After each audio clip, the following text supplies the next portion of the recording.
Hello everyone. My name is Huyền, and this is my homework. Needles. Sarah longs for a fella named Poppy. She loves him deeply, but Poppy lives in Norway, and Sarah lives in San Francisco. Every day, Sarah thinks about Poppy and feels unsettled. Finally, she decides she must see him to be happy.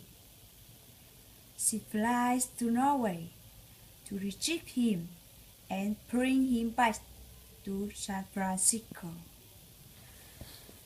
She spots him as a beast. She wants to run to him, but she hesitates because he's in the bath.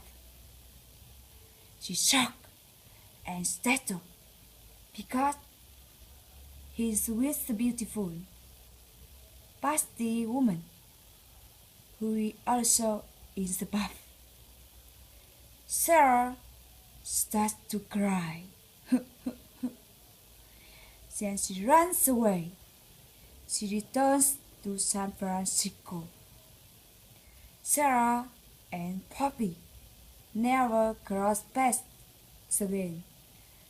Thank you for watching.